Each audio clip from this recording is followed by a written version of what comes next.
Allora, affrontata la questione Mercosur, quindi controlli e sanzioni, perché altrimenti che vengano rispettate le regole di reciprocità che vengono stabilite, voi adesso come associazione di agricoltori Padova, e poi ci sarà il regionale e tutti i vari provinciali, andate a congressi, e anche nazionale, andate a congressi.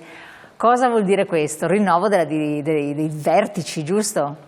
Sì, in parte vuol dire rinnovo, sì, ha ragione lei nel dire rinnovo di vertici, sta nel DNA di un'organizzazione avere gli agricoltori che si rinnovano, ma a noi questo periodo è un periodo estremamente importante per far capire ai cittadini, per far capire agli agricoltori, per far capire a tutti noi la centralità dell'agricoltura e quindi tutte le problematiche che oggi noi abbiamo posto anche a livello regionale e nel nostro documento congressuale. Quindi le tematiche agricole per noi diventano elemento determinante, perché le tematiche agricole poi vanno nei territori, vanno calate sui rispettivi territori e sui territori valuteremo le difficoltà che noi possiamo trovare. Quindi abbiamo il problema della fauna selvatica nei colli uganei, abbiamo il problema dei seminativi nel campo Sampierese, abbiamo il problema del latte nel cittadelese,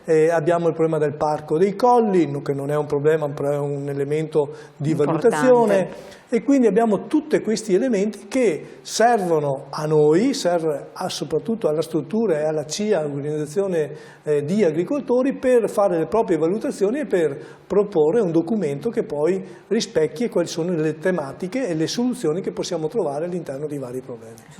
Ecco, voi molte volte, sia come CIA provinciale dopo regionale, comunque come associazione di agricoltori, avete necessità di rapporti e relazioni con la regione. La regione sta giungendo a compimento di tutti i ruoli, tutte le cariche, eccetera. Che impressione avete quando ci saranno le prime interazioni con il Consiglio regionale, con la nuova giunta?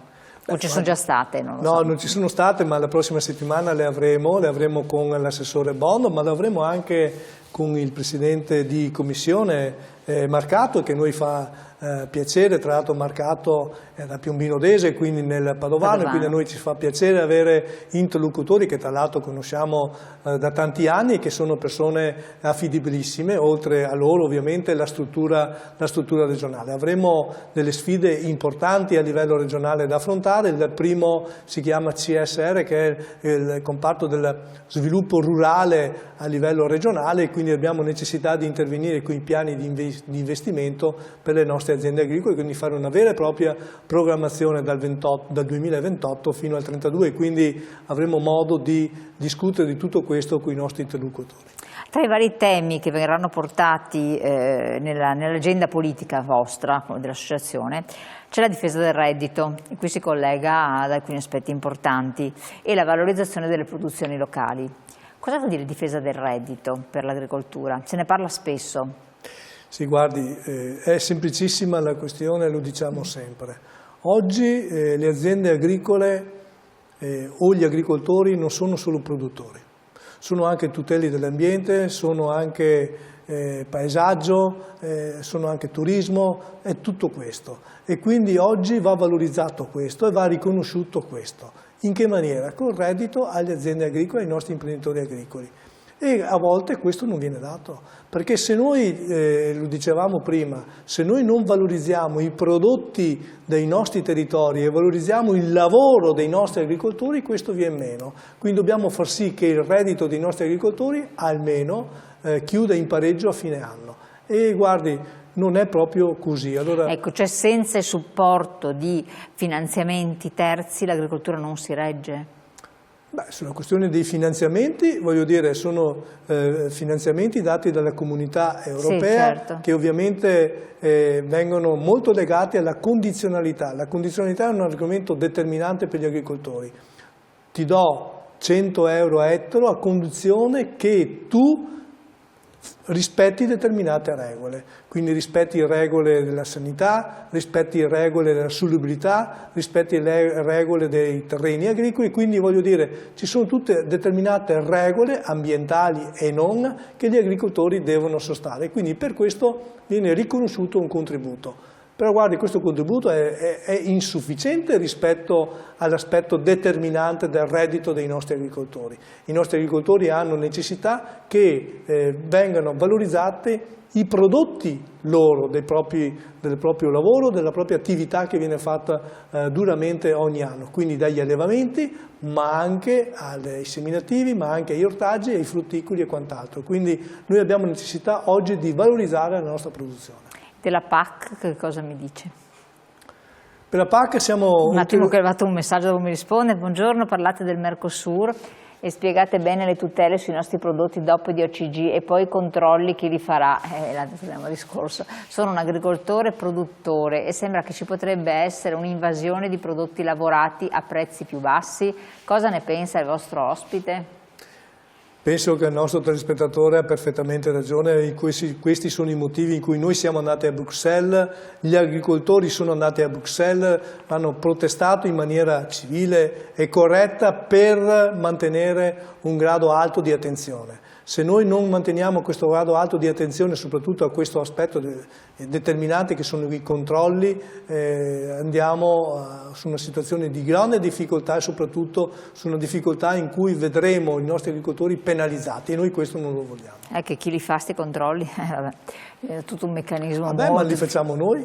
Cioè, noi ci proponiamo come organizzazioni agricole di trovare un sistema perché i controlli vengono anche fatti da noi. Quindi voglio dire, noi siamo consapevoli delle difficoltà che oggi riveste questo, però vede, non è tanto il controllo ma è le regole che noi ci diamo. Nel momento in cui, torno a dire, facciamo un controllo e vedo che c'è una positività sul controllo che io faccio, io voglio sapere i tempi in cui si interviene su questo. Molto spesso sono tempi biblici e quindi noi su questo non ci stiamo. La PAC, dicevamo. La PAC, politica agricola comunitaria, è un pilastro dell'Europa.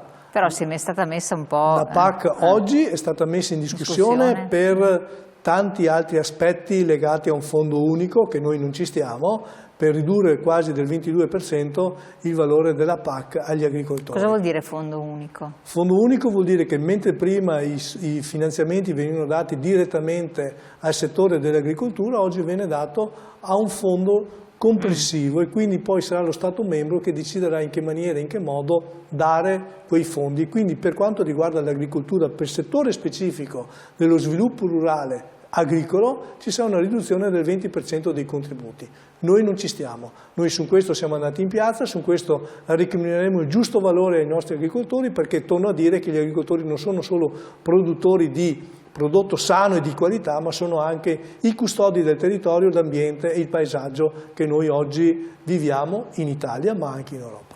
Le altre cose c'è anche la sburocratizzazione, ma lì è una questione territoriale, regionale, statale, europea. Dove sta tutta questa... Guardi, su questo noi ci siamo posti con i nostri interlocutori, candidati presidenti e quindi anche con Stefani su questo. Ci sembra di capire che su questo il Presidente della Regione ha posto un elemento determinante che a giorni si dovrebbe riunire una commissione per iniziare un grosso lavoro di sburocratizzazione in cui ci dovrebbe essere l'intesa e il coinvolgimento anche delle organizzazioni professionali, agricole e non agricole, per cercare di trovare quali sono gli elementi di sburocratizzazione. Perché vede, quando si parla di sburocratizzazione, si parla sempre di una sburocratizzazione alta.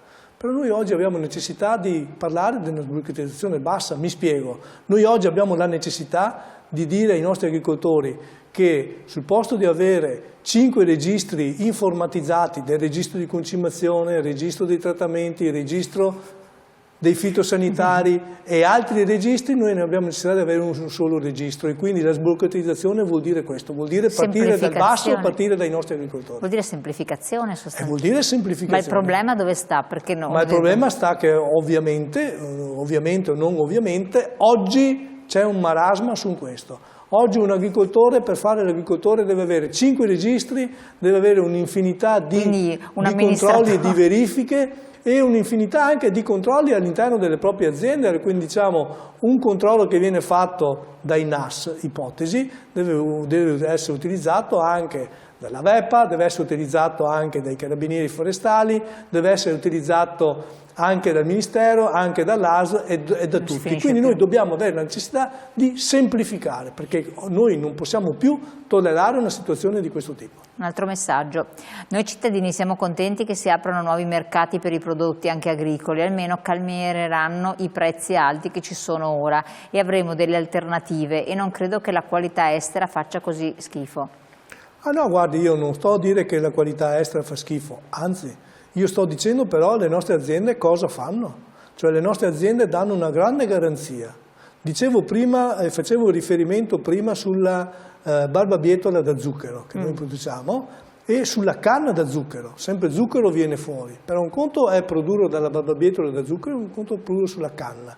Lo zucchero che viene prodotto sulla canna, per essere prodotto, viene utilizzato 10 prodotti fitosanitari che in Italia sono esclusi da 10 anni a questa parte. Allora voglio dire, queste sono le regole che noi vogliamo. Però, le regole sono queste, devono essere regole chiare.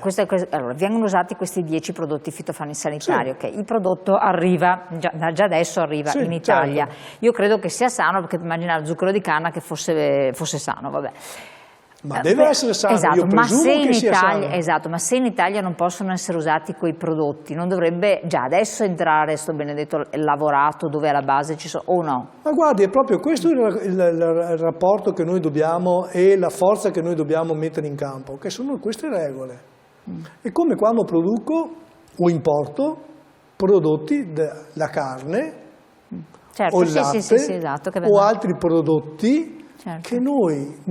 Che per essere fatti noi non utilizziamo prodotti fitosanitari cioè, è questo l'aspetto importante, quindi adesso la qualità e la salubrità dei nostri prodotti è garantita da regole certe, da regole importanti che noi abbiamo imposto ai nostri agricoltori, e questo ha un costo purtroppo. Certo. Questo è l'aspetto determinante. Un altro messaggio che era arrivato, vediamo se la regia me lo può rimettere in ordine, per percepire la PAC ci sono obblighi, per ricevere la PAC insomma, ci sono obblighi spesso ridicoli ed antiproduttivi. Credo che per i giovani sia più economicamente utile abbandonare il settore. Assolutamente no, anzi, cioè voglio dire, i giovani, 3.000 giovani si sono insediati negli ultimi 6 anni nel Veneto, di cui hanno usufruito giustamente dei contributi non tanto della PAC ma dello sviluppo rurale, però poi la PAC è legata a tutto questo, è legata ai pagamenti diretti che sono quelli ai seminativi, ma anche allo sviluppo rurale, sono gli investimenti alle aziende agricole e quindi anche ai giovani. Noi abbiamo necessità